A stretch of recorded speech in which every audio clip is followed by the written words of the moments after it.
Como é que é, pessoal? Hoje estamos aí de volta para comentar mais um episódio do anime mais hypado da temporada. E acho que agora finalmente podemos dizer que o anime finalmente começou, porque ali os dois primeiros episódios era ali aquela introdução, mas agora sim começou a jornada aí do nosso protagonista. Porém, eu vou ter que dizer que eu senti que eles deram uma leve enrolada neste episódio. O episódio não está mau, mas eu senti que eles podiam ter adaptado ali mais um capítulo ou dois, porque para terem noção, no episódio anterior eles adaptaram 6 capítulos.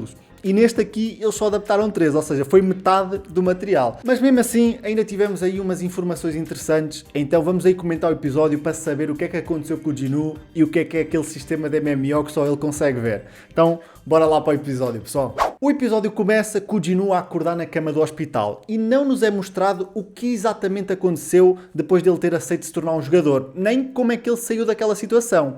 E quem mais também ficou na dúvida foram aí os Men in Black que apareceram ali no quarto para tirar satisfações. Porque realmente, visto de fora, é estranho como é que tanta gente morreu numa dungeon de nível tão baixo.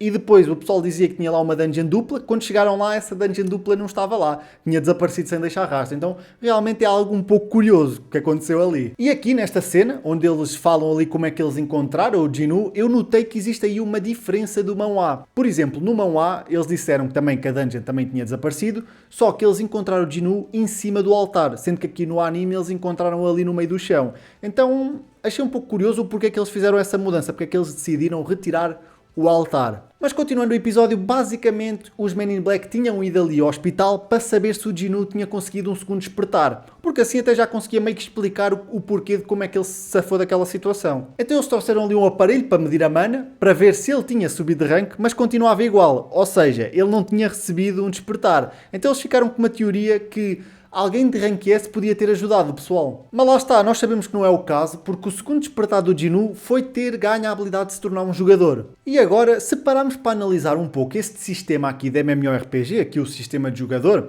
nós conseguimos chegar à conclusão que isto não é algo natural, que isto aqui foi criado por alguém. Ou seja, alguém desenvolveu este sistema de quests e atributos, não foi algo que apareceu do nada. E isto meio que nos leva ao ponto que o Jinu não despertou estes poderes e sim os recebeu de alguém. Então é interessante pensarmos por esse lado. E eu não estou a dar spoiler, pessoal. Isto aqui é basicamente o que já conseguimos analisar com as informações que já vamos tendo, porque realmente faz sentido, né? Não faz sentido aparecer um sistema de RPG no mundo real. O que leva, lá está, ao pensamento que alguém criou isto. Então já fica aí um pontinho interessante da trama de porquê que alguém criou isto, porquê que alguém queria que o Jinu ficasse com este poder.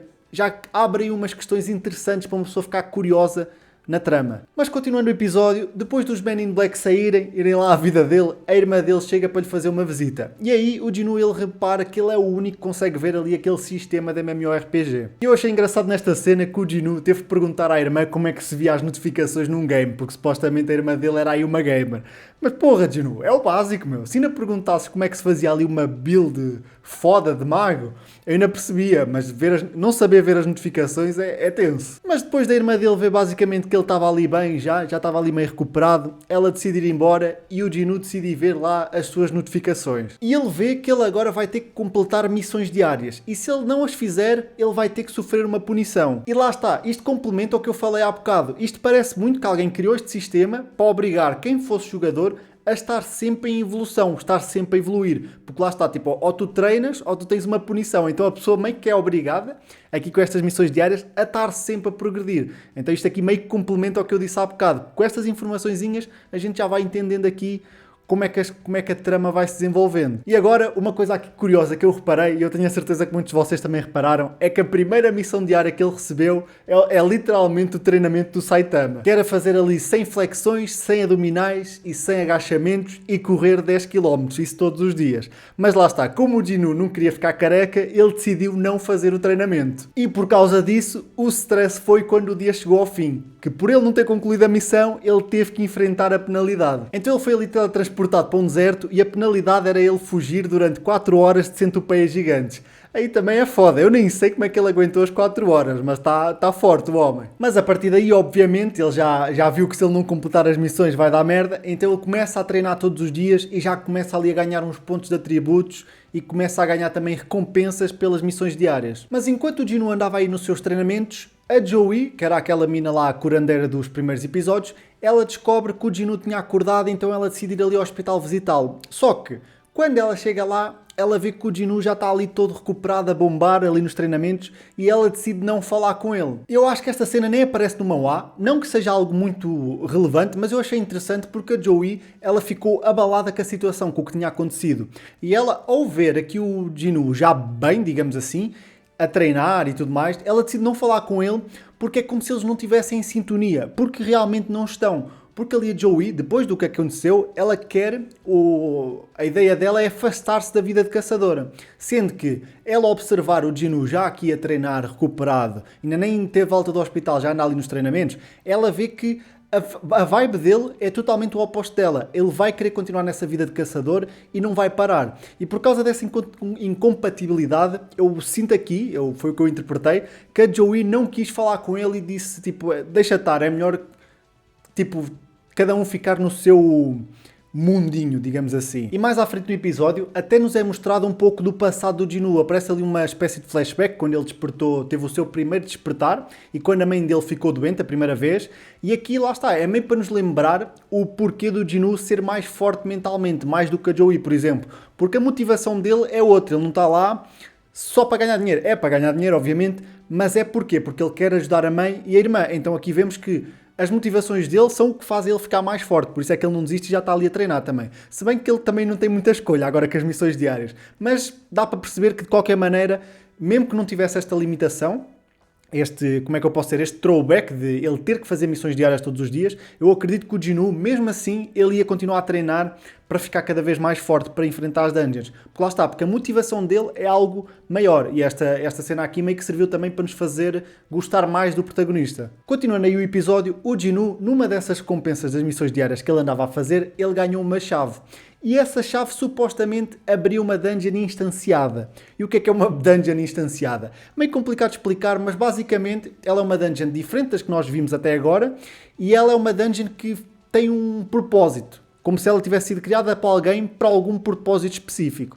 É mais ou menos isso. Então, ele obviamente decide entrar nessa dungeon para ver se ele conseguia ficar mais forte, só que quando ele entra na dungeon, as portas da dungeon fecham-se, ele não consegue sair, é meio como se ele estivesse ali numa realidade paralela, e agora ele tinha duas opções, ou ele matava o boss da dungeon, ou seja, completava a dungeon, ou ele saía dali com uma pedra de teletransporte.